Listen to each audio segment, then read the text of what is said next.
युद्ध के मैदान में यूक्रेन को बड़ी चोट लगी है। रूस ने यूक्रेन के MiG-29 को जला दिया है। रूस ने यूक्रेन के 39 ड्रोन भी तबाह कर दिए हैं। रूसी सेना के हमले से यूक्रेन में हड़कंप है, क्योंकि एक बड़ा नुकसान रूस ने यूक्रेन का कर दिया है। रूस में बॉर्डर गार्ड डे का जश्न मनाया जा रहा है, लेकिन क्रेमलिन में आपात बैठकों का दौर भी जारी है, क्योंकि रूसी खुफिया एजेंसी की रिपोर्ट यह है कि नेटो ने रूस पर परमाणु हमले की तैयारी पूरी कर ली है। रिपोर्ट में दर्ज है कि नेटो देश 10 चरणों में रूस पर परमाणु हमले का ब्लूप्रिंट तैयार कर चुके हैं। यूक्रेन में फ्रांस की फौज तैनाती पर अंतिम मोहर लग चुकी है। रूसी बॉर्डर के करीब नेटो के परमाणु हथियार तैनात हो चुके हैं। रूस की समुद्री सीमा के नजदीक परमाणु मिसाइलों के साथ पनडुब्बियां गश्त लगा रही हैं। देखिए क्या है नेटो का परमाणु ब्लूप्रिंट और कैसे ये रूस, यूरोप और अमेरिका सबको भस्म कर सकता है।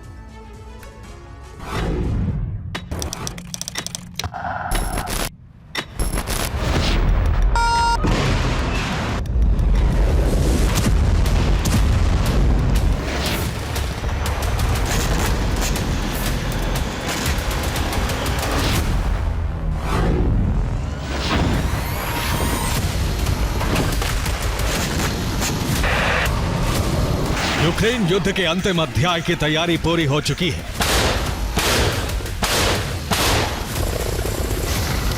अमेरिका का ब्लूप्रिंट है रूस विनाश के साथ युद्ध का अंत, और इसके लिए 10 चरण तैयार हो चुके हैं।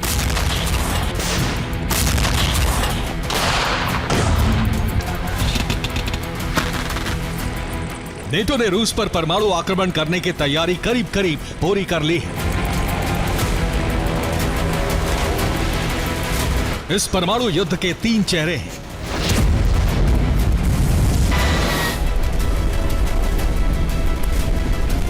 सबसे पहले हैं अमेरिका के राष्ट्रपति जो बाइडेन, दूसरा चेहरा है फ्रांस के राष्ट्रपति इमैनुअल मैक्रों, और तीसरा चेहरा है ब्रिटेन के प्रधानमंत्री ऋषि सुनक। नेटो संगठन की तीनों परमाणु शक्तियों ने रूस पर हमले का रोड मैप तैयार कर लिया है।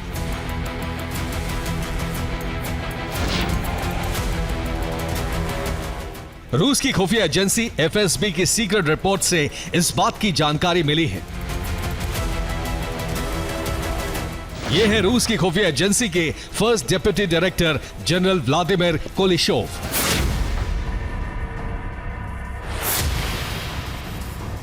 कुलिशोव ने क्रेमलिन के सामने एक रिपोर्ट पेश की है।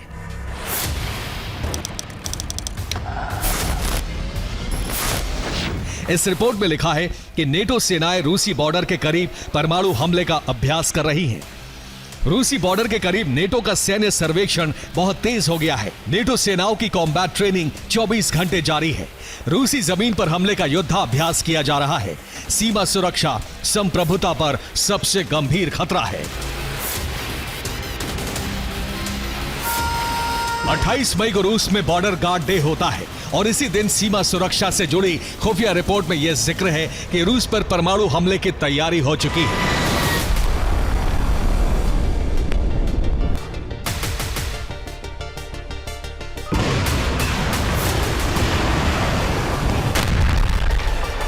खुफिया रिपोर्ट के मुताबिक नेटो ने 10 चरण का प्लान तैयार किया है।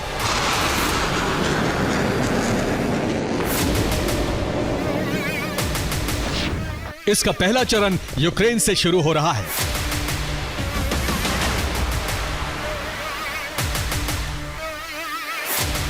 नेटो देशों ने यूक्रेन को अपने हथियारों से रूसी जमीन पर हमले की इजाजत दे दी है। यूक्रेन को लंबी दूरी की मिसाइलें दी जाने वाली हैं। इसके बाद यूक्रेनी मिसाइलों की रेंज में पूरा रूस आ जाएगा।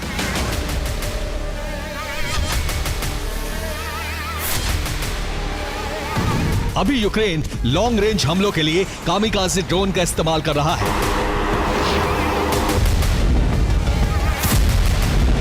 लेकिन भविष्य में यूक्रेन के जरिए नेटो की मिसाइलें मॉस्को के व्लादिवोस्तोक तक बरस सकती हैं।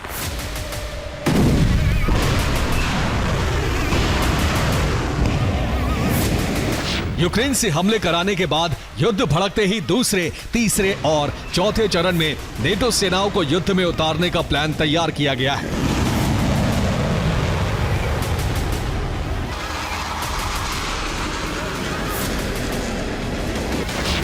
फ्रांस की सेना यूक्रेन में तैनात होने वाली है। फ्रांस के रक्षा मंत्री ने कहा है कि फ्रांस सैनिक प्रशिक्षक के तौर पर यूक्रेन जाएंगे। ये यूक्रेन के सैनिकों को प्रशिक्षण देने का काम करेंगे।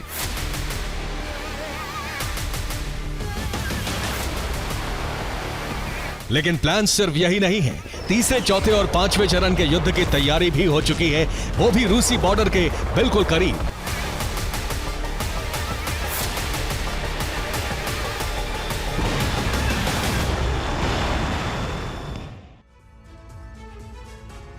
तीसरे चरण में अमेरिका ने स्वीडन, पोलैंड, फिनलैंड और एस्टोनिया में अपनी सेना तैनात कर दी है। इन देशों में नेटो की स्टेडफास्ट डिफेंडर ड्रिल हो रही है। एस्टोनिया में नेटो सेनाओं के 1 लाख सैनिक तैनात हैं। फिनलैंड में 90,000 सैनिक तैनात किए गए हैं। पोलैंड में 50,000 सैनिकों की तैनाती मई की शुरुआत में हो चुकी है। स्वीडन में भी 60,000 सैनिक इस वक्त मौजूद हैं। इस तरह नेटो के कुल 3 लाख सैनिक रूसी सीमा के करीब जमा हो चुके हैं। चौथे चरण में नॉर्वे में अमेरिका के B-2 एटमी बॉम्बर युद्ध के लिए तैयार रखे गए हैं। पांचवें चरण में नेटो ने बाल्टिक सागर में नौसेना तैनात कर दी है। यहां गॉटलैंड और बोस्निया की खाड़ी में नेटो सबमरीन गश्त लगा रही है। हर सबमरीन में 6 परमाणु मिसाइलें तैनात हैं। सबमरीन में तैनात मिसाइलों की रेंज में पूरा रूस है।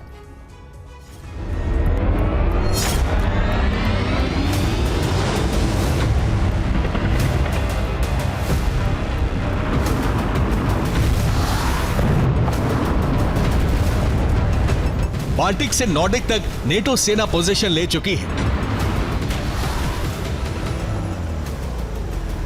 और इसके साथ ही परमाणु हथियारों की तैनाती भी कर दी गई है।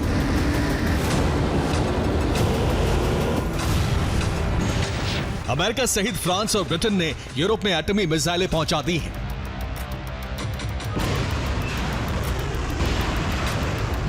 अमेरिका ने फिनलैंड और स्वीडन में नए बेस तैयार किए हैं। इन बेस पर सीक्रेट तरीके से B-61-3 एटम बम तैनात करने की रिपोर्ट है। इसके अलावा पोलैंड के नेटो बेस पर भी परमाणु हथियार तैनात किए गए हैं। जर्मनी के बुशेल एयरबेस पर 15 B-61-3 एटम बम तैनात किए जा चुके हैं। FSB की रिपोर्ट में यह भी जिक्र है कि रूसी सीमा के करीब नेटो का सैन्य सर्वेक्षण तेज हुआ है और इसके पीछे भी अमेरिका की रणनीति है। दरअसल अमेरिका उन जगहों की मैपिंग कर रहा है जहां परमाणु हमला करने का ब्लूप्रिंट बनाया गया है।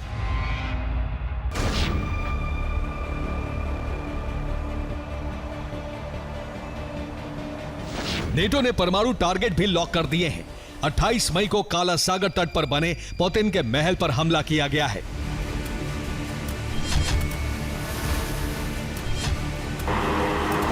पुतिन के महल पर कामिकाज़े ड्रोन से हमला किया गया जो महज कुछ 100 मीटर ही दूर गिरा।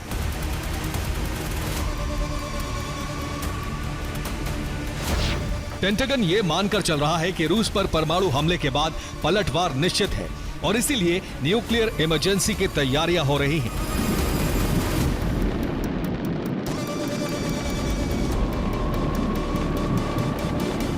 यूक्रेन के नेशनल न्यूक्लियर सिक्योरिटी एडमिनिस्ट्रेशन ने ड्रिल शुरू कर दी है। राहत बचाव एजेंसियां न्यूक्लियर इमरजेंसी के लिए तैयार हो चुकी हैं। न्यूक्लियर हमले के बाद लोगों को बचाने का अभ्यास किया जा रहा है।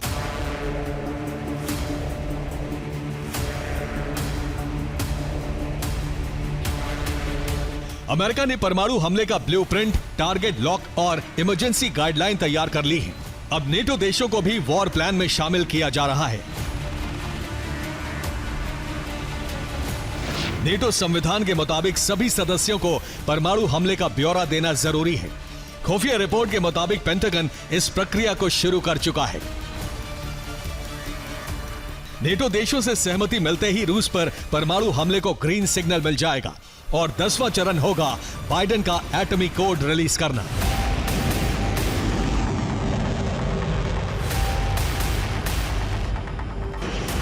FSB की रिपोर्ट मिलने के बाद रूस ने भी अपने न्यूक्लियर ट्राइड यानी जल, थल और वायु सेना को परमाणु हमले के लिए तैयार रहने का आदेश दे दिया है।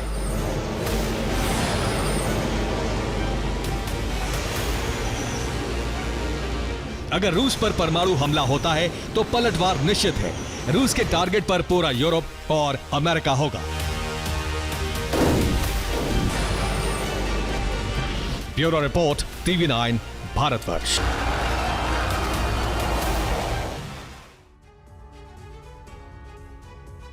युद्ध के मैदान में रूस को बड़ा नुकसान हुआ है। इस वक्त की बड़ी खबर, यूक्रेनी सेना ने रूस के टैंक को उड़ा दिया है। वोलोदर में रूसी सेना का विध्वंसक हमला देखने को मिला। यूक्रेन ने हमले का वीडियो भी जारी किया।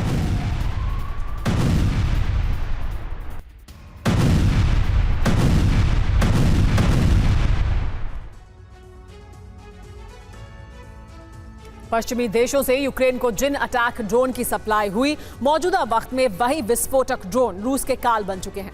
बेहद ही विध्वंसक अंदाज में रूस की राजधानी मॉस्को समेत कई शहर धधक रहे हैं।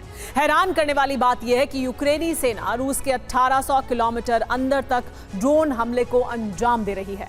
कजाकिस्तान से सटा रूसी प्रांत ड्रोन बारिश से थर्रा उठा है। ऐसे में सवाल खड़ा होता है कि आखिर कैसे यूक्रेनी ड्रोन बैटल ग्राउंड में इतने विनाशक साबित हो रहे हैं। क्यों रूसी डिफेंस इन ड्रोन को रोक पाने में नाकाम है? देखिए इस रिपोर्ट में।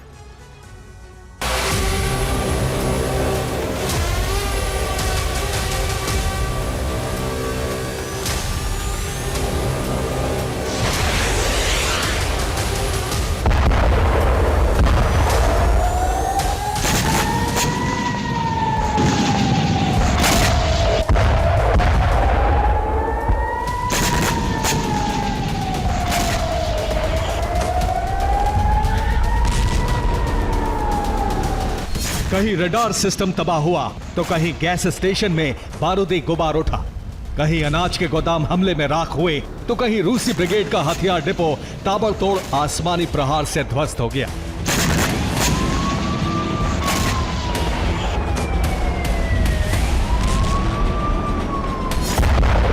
जबरदस्त ब्लास्ट, आग का गुबार और बारूद से सना धुआं। तबाही की ये तस्वीरें रूसी सरजमी से सामने आई हैं।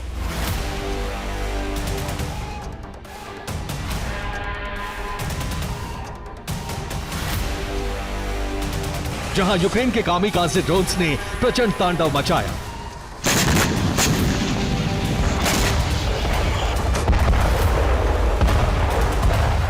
मॉस्को समेत रूस के आधा दर्जन से ज्यादा शहरों को दहलाया।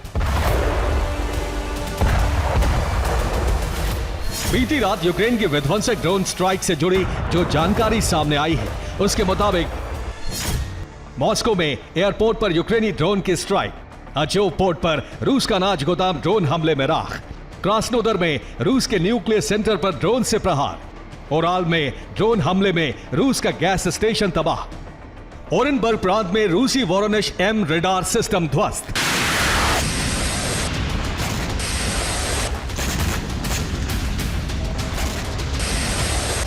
हैरान करने वाली बात यह है कि करीब 27 महीने पहले रूस ने यूक्रेन की सरजमी पर साम्राज्य विस्तार के इरादे से युद्ध छेड़ा।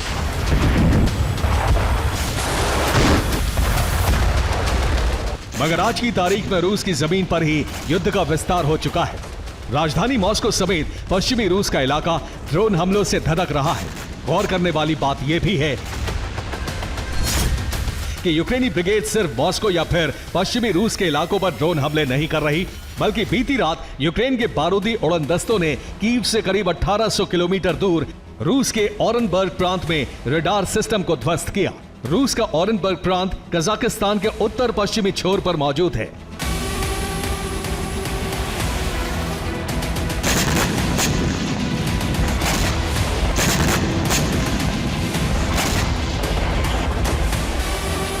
यूक्रेन के ड्रोन हमलों से रूस का दहलना बेहद ही चौंकाने वाली बात है, क्योंकि यूक्रेनी ड्रोन रूसी डिफेंस के सुरक्षा कवच को भेदकर ताबड़तोड़ हमले कर रहे हैं। कुछ एक्सपर्ट्स का दावा है कि यूक्रेनी ड्रोन ने युद्ध की बिसात ही बदल डाली है। ऐसे में सवाल उठता है कि आखिर यूक्रेनी ड्रोन कैसे रूस के खिलाफ जंग के सबसे कारगर, किफायती और विनाशक हथियार बन चुके हैं। कैसे रूसी डिफेंस यूक्रेनी ड्रोन हमलों को रोकने में नाकाम रहा है।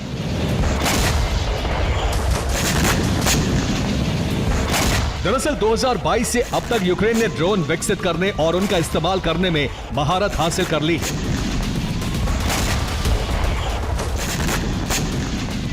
और इसके प्रमाण रूस की जमीन पर आग, धुआं और लपटें बनकर नजर आ रहे हैं।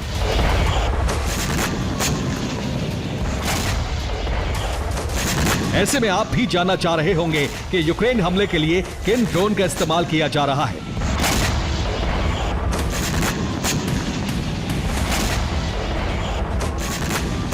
कैसे रूसी धरती को बारूद से सुलगाया जा रहा है। यूक्रेन का मुख्य ड्रोन यूजे कंपनी बनाती है। इसमें पहला ड्रोन यूजे-22 एयरबोर्न है। यह यूक्रेन में ही विकसित किया गया है। यूजे-22 कामिकाजी ड्रोन 20 किलोग्राम तक विस्फोटक ले जा सकता है और करीब 800 किलोमीटर दूर तक हमले कर सकता है।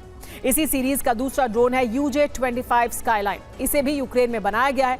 स्काईलाइन ड्रोन 25 किलोग्राम तक विस्फोटक ले जा सकता है और 850 किलोमीटर की रेंज में हमले कर सकता है। यूजे सीरीज का तीसरा ड्रोन है यूजे-26 बीवर। इसे भी यूक्रेनी कंपनी ने ही बनाया है। ये 30 किलोग्राम तक का पेलोड ले जाता है और इसकी रेंज 1000 किलोमीटर है। अगला ड्रोन है ल्यूटी। इसे तुर्की में मिले बायरक्तार ड्रोन से कॉपी करके बनाया गया है। ये ड्रोन 20 किलोग्राम बारूद लेकर 300 किलोमीटर दूर तक हमले करने में सक्षम है। यूक्रेन ने चाइनीज ड्रोन से विकसित करके AQ-400 ड्रोन भी तैयार किया है। इसकी पेलोड क्षमता 32 किलोग्राम तक है और ये ड्रोन 750 किलोमीटर की दूरी तक हमले कर सकता है। लॉर्ड नाम का ड्रोन यूक्रेन को स्वीडन से मिला है, जो कि 20 किलोग्राम तक विस्फोटक ले जा सकता है और 750 किलोमीटर की दूरी तक हमले करने की ताकत रखता है।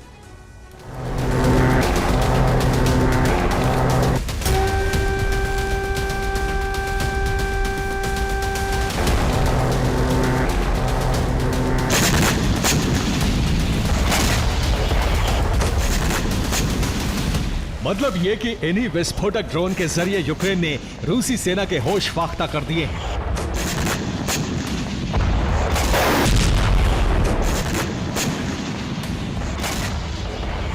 रूसी डिफेंस तक को आईना दिखा दिया है कि वो लाख कोशिश कर ले, लेकिन यूक्रेन के कामिकाज़े ड्रोन रूसी धरती को दहलाते रहेंगे।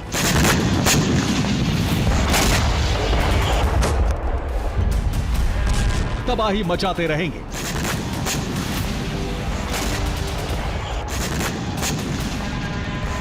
जहां एक तरफ यूक्रेन के प्रचंड आसमानी प्रहार का ट्रेलर क्रीमिया, अजोव सागर और मॉस्को समेत पश्चिमी रूस में देखने को मिल रहा है, वहीं रूसी कब्जे वाले लुहांस्क में यूक्रेन अटैक एमएस टैक्टिकल मिसाइलों से हमले कर रहा है।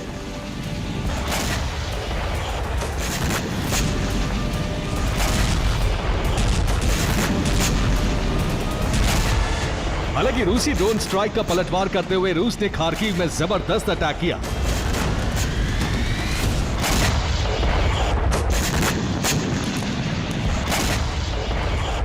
रूस की इस स्ट्राइक में दर्जनों लोग घायल हुए, क्योंकि रूसी फौज ने खार्किव के रिहायशी इलाके पर मिसाइलें दागी।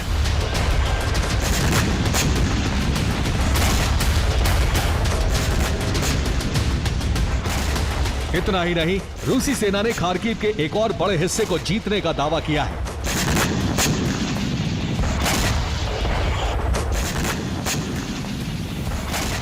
लेकिन जिस कदर यूक्रेन ड्रोन ज़ेलेंस्की के लिए गेम चेंजर साबित हो रहे हैं, उससे क्रेमलिन में भी खलबली मची हुई है।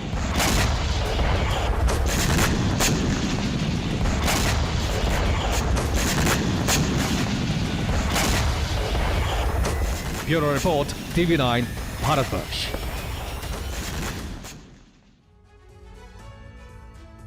युद्ध के मैदान से इस वक्त की बड़ी खबर, रूसी सेना के ज़ैपाड ग्रुप का एक्शन। रूसी सेना का MLRS से भीषण हमले में यूक्रेन की आर्टिलरी यूनिट खत्म हो गई है। यूक्रेन के 14 सैनिकों के मारे जाने की रिपोर्ट सामने आई है।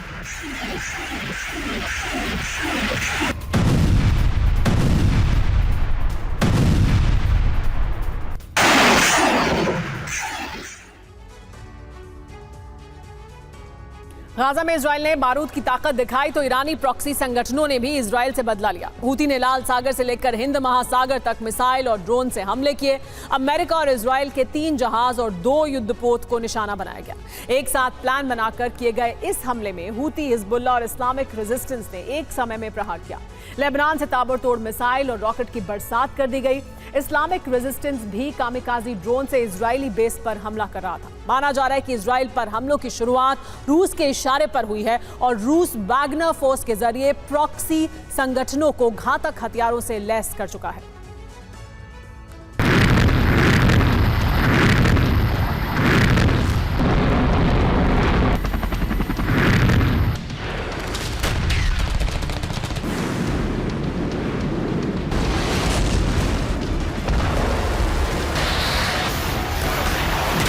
लाल सागर के ऊपर फिर गरजी मिसाइल।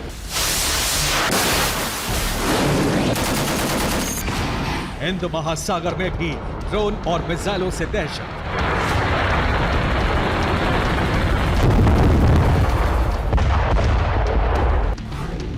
हूती के इरादे और शक्ति प्रदर्शन ने फिर अमेरिका और इजराइल को चौकन्ना कर दिया है।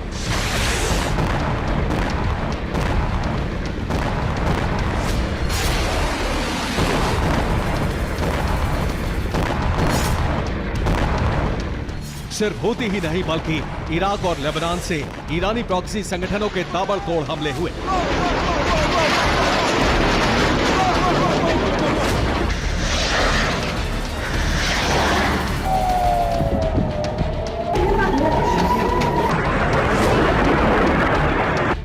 इजराइल के खिलाफ बारूदी अभियान में शामिल था यमन से हूती, लेबनान से हिजबुल्लाह और इराक से इस्लामिक रेजिस्टेंस।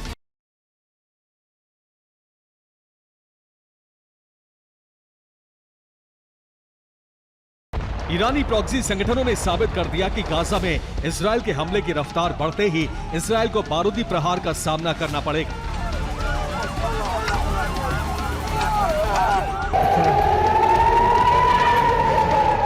आपको इजराइल पर हुए हमलों की डिटेल बताएं, उससे पहले बता देते हैं कि सोमवार को अचानक तमाम प्रॉक्सी संगठनों ने अपनी पूरी ताकत क्यों झोंक दी।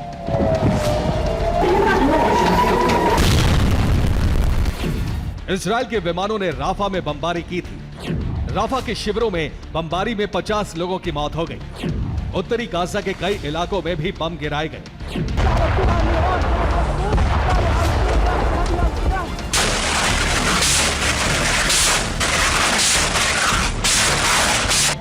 इजराइल के इस हमले के बाद ही ईरानी प्रॉक्सी संगठन एक्शन में आ गए और 3 मोर्चों से इजराइल के खिलाफ बदले वाले हमले की शुरुआत कर दी गई। लेबनान से हिजबुल्लाह ने ताबड़तोड़ मिसाइल और रॉकेट से हमले किए। इराक से इस्लामिक रेजिस्टेंस ने हमलों की शुरुआत की। हूती ने भी अमेरिकी और इजरायली जहाजों पर हमले किए।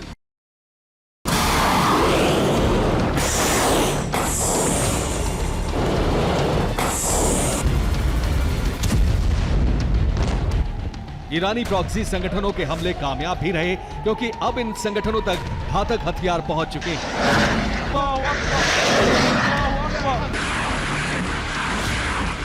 रिपोर्ट के मुताबिक पुतिन की रणनीति में ईरानी प्रॉक्सी की एंट्री के बाद तमाम संगठनों तक हथियारों की खेप भेजी गई है।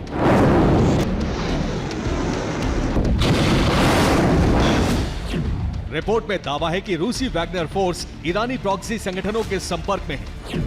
वैगनर फोर्स के जरिए ही पुतिन के प्लान को आगे बढ़ाया जा रहा है। नॉर्थ कोरिया से भेजे गए हथियार प्रॉक्सी संगठनों को दिए गए हैं। राफा में इजराइल की बमबारी की तस्वीरें तो आप देख चुके हैं, लेकिन इसका बदला हूती ने किस तरह लिया, इसकी तस्वीरें गहरे और विशाल महासागर से नहीं आ सकी। हूती ने इस बार सिर्फ कार्गो शिप नहीं बल्कि अमेरिकी डिस्ट्रॉयर्स को भी निशाना बनाया है। आपको दिखाते हैं कि हूती के हमले कहां और कैसे किए गए।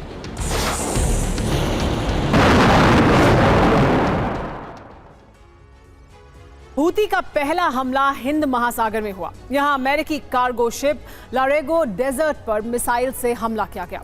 हिंद महासागर में ही एक इजरायली कार्गो शिप को टारगेट किया गया। इस शिप का नाम MSC मिचेला है। इसके बाद लाल सागर में भी हूती की मिसाइल और ड्रोन ने कहर बरपाया। यहां मिनर्वा लीसा नाम के जहाज पर हमला कर दिया गया। लाल सागर में कार्गो शिप की सुरक्षा के लिए तैनात 2 अमेरिकी डिस्ट्रॉयर पर हूती ने हमला किया। इन हमलों से कितना नुकसान हुआ है ये अभी साफ नहीं है।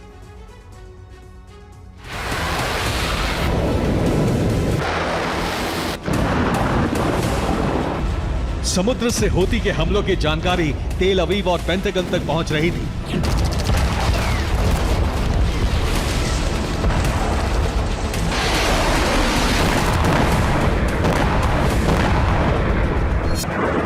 तो दूसरी तरफ इजराइल की जमीन पर भी धमाकों की शुरुआत हो चुकी थी।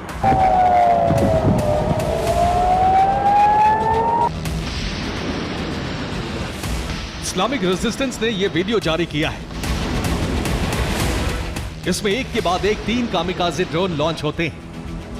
ये 3 ड्रोन इजराइल के इलियात बेस को टारगेट करके लॉन्च किए गए।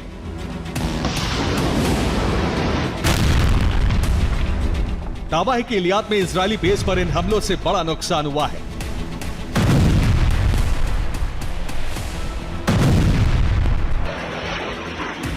इलियात पर ड्रोन अटैक के बाद इजरायली एयर डिफेंस एक्टिव कर दिए गए। हालांकि तीनों कामिकाज़े ड्रोन नष्ट हुए या नहीं, इस पर इजराइल की तरफ से कोई दावा नहीं किया गया है।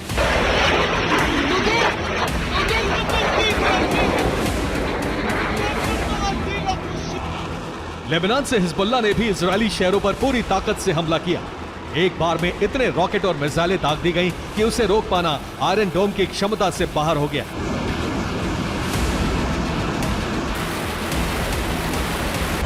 नतीजा यह हुआ कि इजराइल के मेरोन इलाके में कई मिसाइलें गिरी और जोरदार धमाके के बाद कई इमारतों में आग लग गई। मेरोन से बहुत ज्यादा तस्वीरें तो नहीं आई हैं, लेकिन रिपोर्ट में दावा है कि इजरायली शहर में 1 दर्जन से अधिक धमाके हुए। हिजबुल्लाह अब रॉकेट नहीं, मिसाइलों से हमले कर रहा है। मिसाइल धमाकों की वजह से बहुत बड़ा इलाका तबाह हो गया है। हिजबुल्लाह के रॉकेट और मिसाइल से इजराइल के किरियत शिमोना इलाके में भी कई धमाके हुए और जगह जगह आग लग गई। इजराइल ने इसके बाद हिजबुल्लाह के लॉन्च पॉइंट्स का पता लगाया और फिर वायु सेना से पलटवार शुरू किया।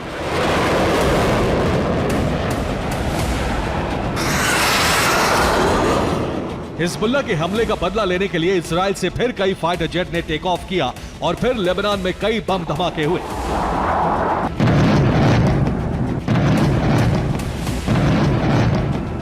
इजरायली एयरफोर्स ने लेबनान में हिजबुल्लाह के कई ठिकानों को तबाह करने का दावा किया है।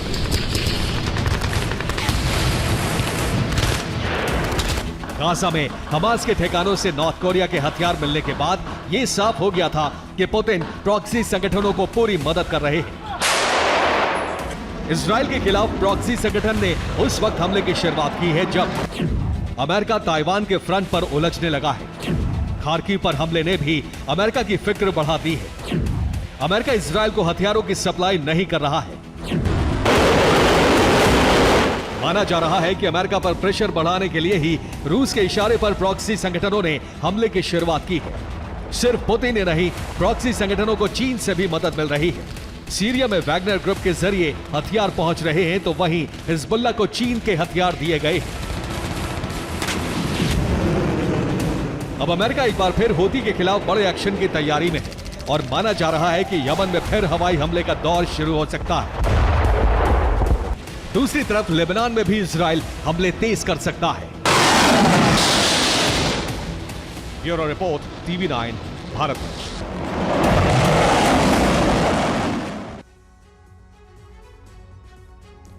यूक्रेन युद्ध के साथ ही पुतिन बाल्टिक मिशन शुरू करने जा रहे हैं। पुतिन के टारगेट पर एक साथ 4 देश हैं: एस्टोनिया, लातविया, लिथुआनिया और पोलैंड। रूस ने इन देशों से सटी रूस और बेलारूस की सरहद पर अपनी न्यूक्लियर फोर्स भेज दी है। इस बात से न सिर्फ बाल्टिक देशों में बल्कि नेटो में खलबली मच गई है। पोलैंड ने तो बेलारूस से लगती अपनी सीमा पर अभेद्य दीवार बनाना शुरू कर दिया है। तो सवाल यही है कि क्या जून में पुतिन का बाल्टिक अभियान लॉन्च होने जा रहा है?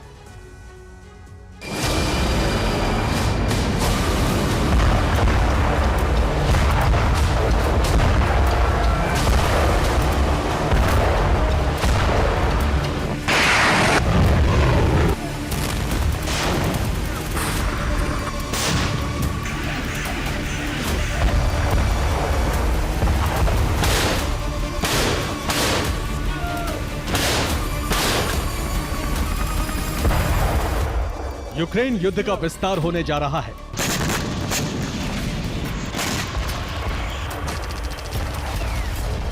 युद्ध की इस ज्वाला में बाल्टिक देश जलने जा रहे हैं।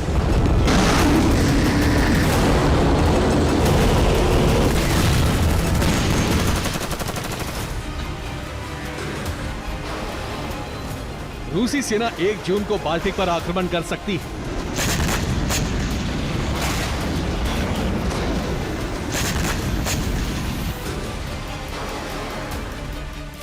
रूस की न्यूक्लियर फोर्स बाल्टिक देशों के बॉर्डर पर पहुंच चुकी है। क्रेमलिन की तरफ से आदेश जारी होगा और इसी के साथ रूसी सेना पुतिन के ऑपरेशन बाल्टिक को लॉन्च कर देगी।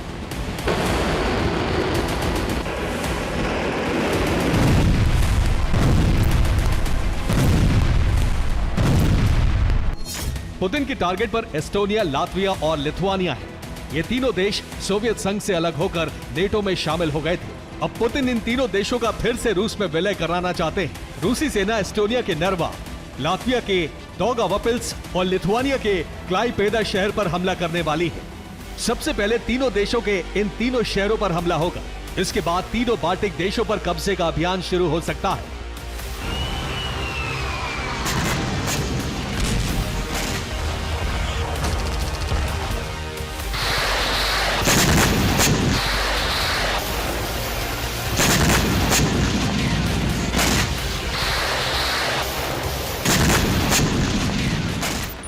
क्रेमलिन के बाल्टिक प्लान का खुलासा किसी और ने नहीं बल्कि रूसी सेना के टैंक कमांडर निकोले प्लोतनिकोव ने किया। एक इंटरव्यू में रूसी टैंक कमांडर ने कहा कि रूस को हमला कर एस्टोनिया के नर्वा, लातविया के डौगावपिल्स और लिथुआनिया के क्लाइपेदा पर कब्जा कर लेना चाहिए। निकोल ने यह भी कहा कि अगर बाल्टिक देशों ने यूक्रेन की मदद करना बंद नहीं किया तो रूस उनका वजूद मिटा देगा।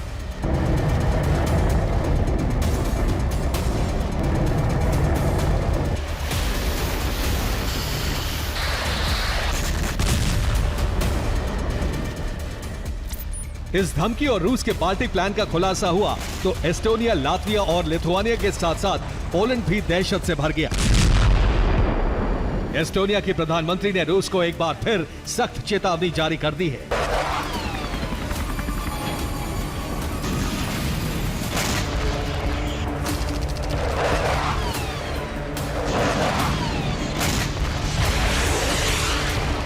बाल्टिक देश इसलिए भी टेंशन में है क्योंकि बेलारूस और रूस की सेना संयुक्त युद्धाभ्यास कर रही है। ये वॉर ड्रिल 31 मई तक चलेगी। माना जा रहा है कि ये बाल्टिक देशों पर हमले की प्रैक्टिस है।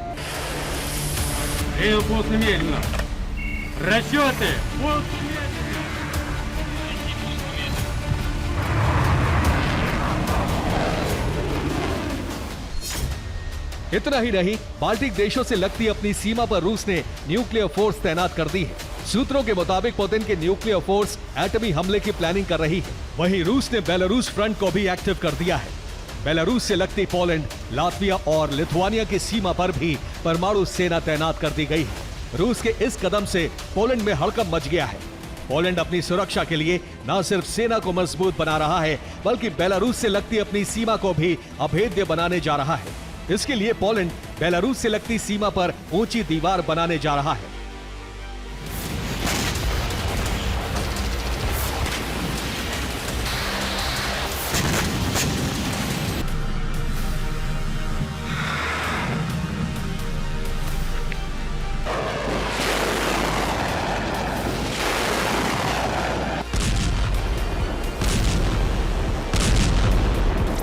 इस तस्वीर को देखिए। पोलैंड की सीमा बेलारूस से 418 किलोमीटर लगती है।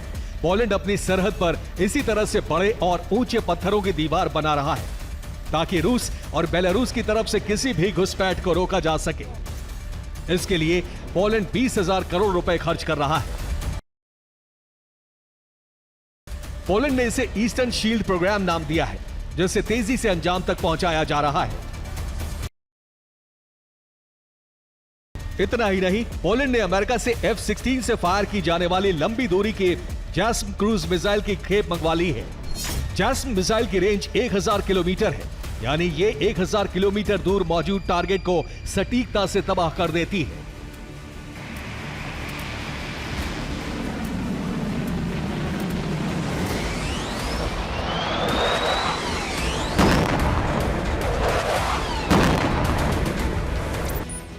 एक तरफ पोलैंड युद्ध की तैयारी कर रहा है तो दूसरी तरफ रूस पर कूटनीतिक शिकंजा भी कस रहा है।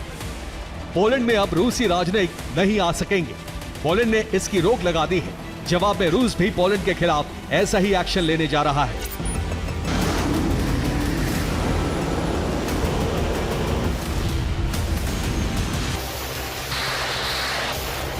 ये सब इसलिए हो रहा है क्योंकि बाल्टिक और पोलैंड पर अब तक का सबसे बड़ा खतरा मंडरा रहा है। पुतिन ने रूस की तरफ बढ़ते नेटो को पीछे ढकेलने का मिशन शुरू कर दिया है।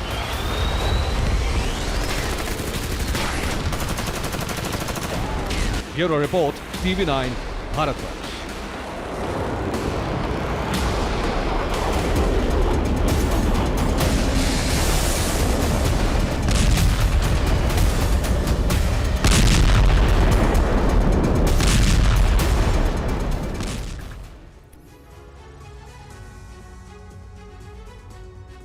तीन दिन तक ताइवान के समुद्री सीमा के पास बारूदी ड्रिल करने वाला चीन क्या अब ताइवान पर हमले की तैयारी कर रहा है?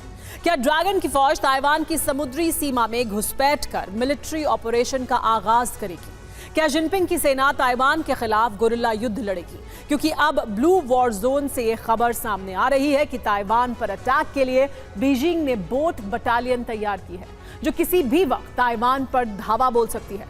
आखिर कैसे, आप भी देखिए।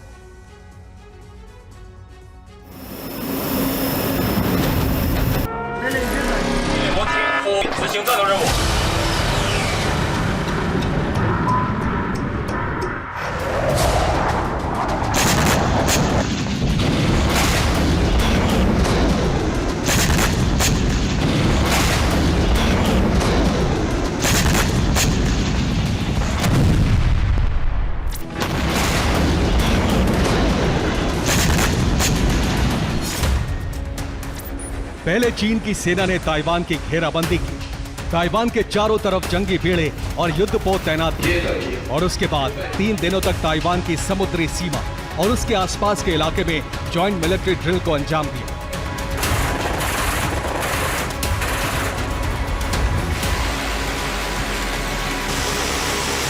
दरअसल चीन ने ताइवान को 9 फ्रंट से घेर रखा है। ड्रैगन की फौज जंगी बेड़े विस्फोटक हथियारों के साथ लैस होकर तैनात है। मकसद साफ है, ईस्ट चाइना के इलाके में अपना दबदबा कायम करना। अगर कुछ विरोध हुआ तो ताइवान के खिलाफ मिलिट्री ऑपरेशन तक को अंजाम देना। और इसी बीच खबर यह भी सामने आई है कि ताइवान पर हमले के लिए चीन ने फेरी सेना भी तैयार की है। जानते हैं क्यों? दरअसल छोटी बोट का इस्तेमाल कर ताइवान की सीमा में दाखिल होना, बोट्स के जरिए ही हथियारों की खेप को ताइवान तक पहुंचाना, मरीन कमांडो को भी फेरी बोट के जरिए ताइवान में दाखिल कराना।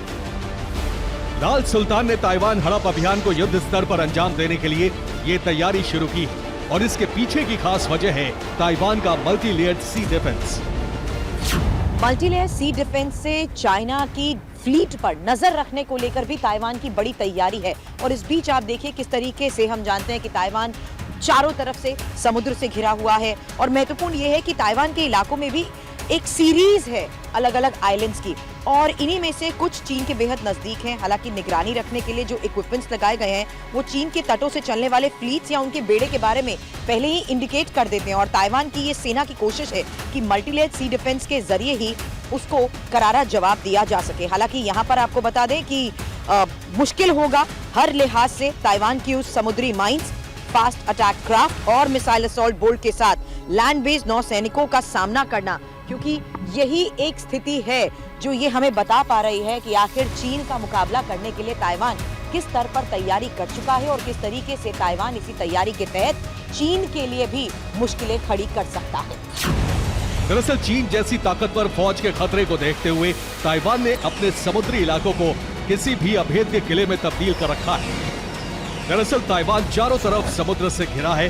ताइवान पर कब्जा करने के लिए चीन को भारी तादाद में सैनिकों, बख्तरबंद वाहनों, हथियार, गोला बारूद और मेडिकल सप्लाई की जरूरत होगी, जो सिर्फ समंदर के रास्ते ले जाना ही संभव है। ऐसे में ताइवान ने अपने समुद्री इलाकों और आइलैंड में अटैक क्राफ्ट, समुद्री mines, assault boat, surveillance system के साथ नौसेना के मरीन कमांडो की तैनाती कर रखी है, वो भी अलग अलग लेयर में, जिससे ताइवान की समुद्री सीमा तक पहुंचने में चीन को मुश्किलें हो।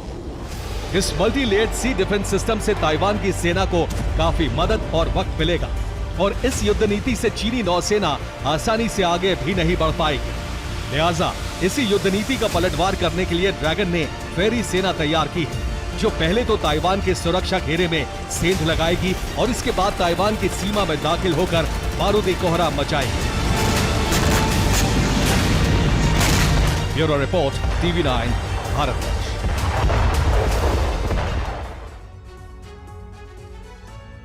राफा पर ग्राउंड ऑपरेशन शुरू करने के बाद इजराइल ग्लोबल संकट में फंस गया है। नरसंहार के बाद इजराइल के मित्र देशों ने भी उसका साथ छोड़ने का ऐलान कर दिया है। दुनिया के कई देशों में इजराइल के खिलाफ प्रदर्शन हो रहे हैं। प्रधानमंत्री नेतन्याहू ने भी राफा पर हमले को बड़ी गलती माना है। देखिए कैसे राफा में ग्राउंड ऑपरेशन इजराइल की शक्ति समीकरण बिगाड़ रहा है और कैसे विश्व मंच पर इजराइल अलग थलग पड़ता जा रहा है।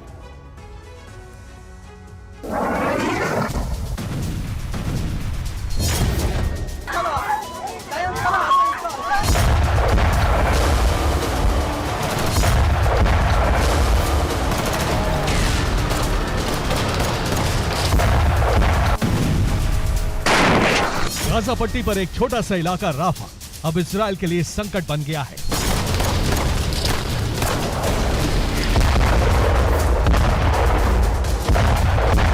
दुनिया भर में इजराइल के खिलाफ प्रदर्शन हो रहे हैं। इसके अलावा इजराइल के मित्र देश अमेरिका, आयरलैंड, स्पेन तक ने उससे किनारा कर लिया है। हमास ने भी शांति वार्ता में शामिल होने से इनकार कर दिया है।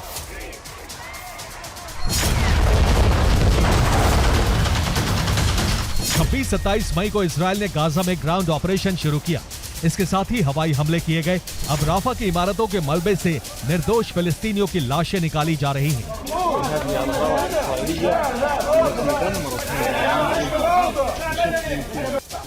हमास का दावा है कि इजरायली फोर्सेस ने राफा में जानबूझकर नरसंहार किया है।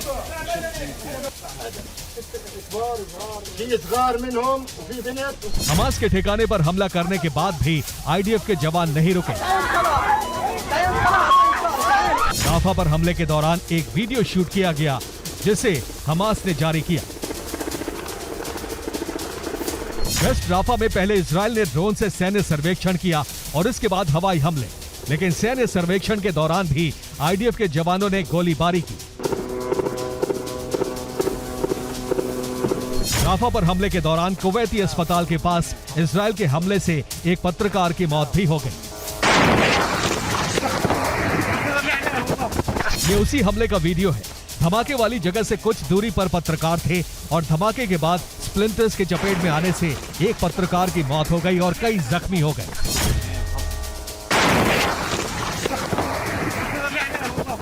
राफा पर हमले में 50 निर्दोष लोगों की मौत हुई है और इसके बाद प्रधानमंत्री नेतन्याहू ने भी हमले को बड़ी चूक माना है। राफा में बमबारी और गोलीबारी के बाद इजराइल के खिलाफ दुनिया भर में प्रदर्शन शुरू हो गए हैं। तुर्की के इस्तांबुल में लोगों ने इजरायली कॉन्सुलेट का घेराव किया। भड़के हुए प्रदर्शनकारियों ने कॉन्सुलेट की इमारत में आग लगा दी।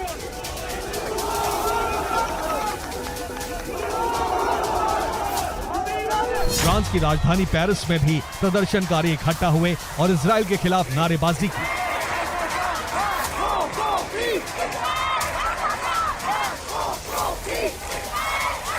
अमेरिका के न्यूयॉर्क में भी प्रदर्शनकारी तेज बारिश के बीच जमा हुए और इजराइल के खिलाफ नारेबाजी की।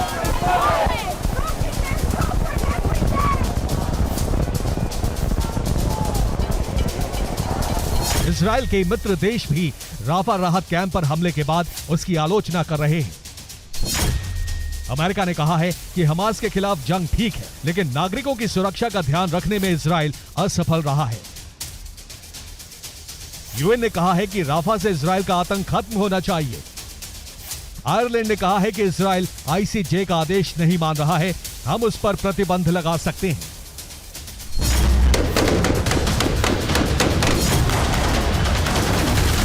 इजरायली सेना के एडवोकेट जनरल ने कहा है कि राफा हमले की जांच की जा रही है, लेकिन राफा नरसंहार के बाद इजराइल के शक्ति समीकरण बिगड़ गए हैं।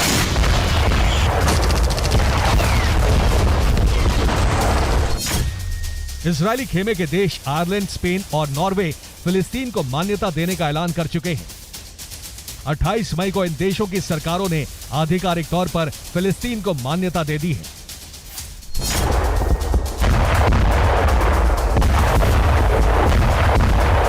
इजराइल के समीकरण उलटते नजर आ रहे हैं। अगर अब भी राफा पर हमले जारी रहे तो इजराइल वैश्विक तौर पर अलग थलग पड़ सकता है।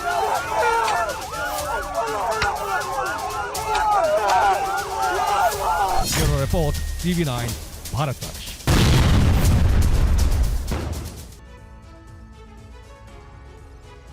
किम का वो सैटेलाइट सपना चकनाचूर हो गया है जिसके जरिए वो अंतरिक्ष से जासूसी करने वाला था।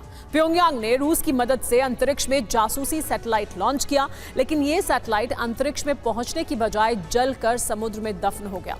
ऐसे में सवाल यही है कि उत्तर कोरिया की सैटेलाइट हादसे की शिकार हुई या फिर साजिश की।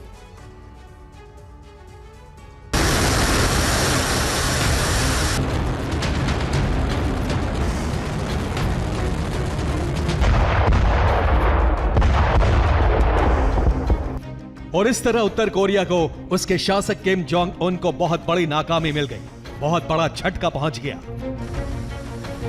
उत्तर कोरिया ने जासूसी सैटेलाइट लॉन्च किया था, लेकिन यह सैटेलाइट अंतरिक्ष तक नहीं पहुंच पाया। हवा में उड़ान के दौरान ही यह आग का गोला बन गया और इस तरह किम जोंग का सैटेलाइट अभियान पानी में मिल गया।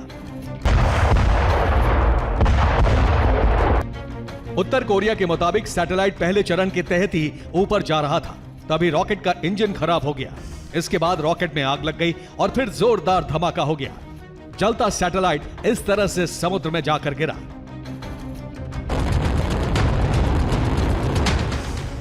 यह वही सैटेलाइट है जिसे लॉन्च करवाने के लिए रूसी वैज्ञानिक प्योंगयांग पहुंचे थे। रूस की मदद से उत्तर कोरिया का जासूसी सैटेलाइट लॉन्च हुआ, लेकिन उसका परिणाम बहुत बुरा रहा। सैटेलाइट अंतरिक्ष के बजाय समंदर में दफन हो गया।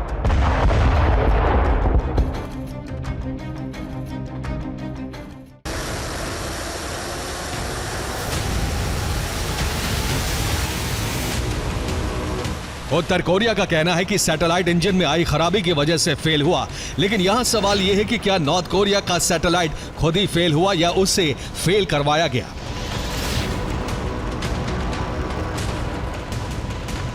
उत्तर कोरिया और रूस को शक है कि इसके पीछे अमेरिका की साजिश हो सकती है। हालांकि अभी यह सिर्फ शक है, इस बाबत कोई सबूत ना तो उत्तर कोरिया के हाथ लगा है और ना ही रूसी इंटेलिजेंस के हाथ। ऐसे में किम का सैटेलाइट कैसे तबाह हुआ, इसका सच जांच के बाद ही सामने आएगा।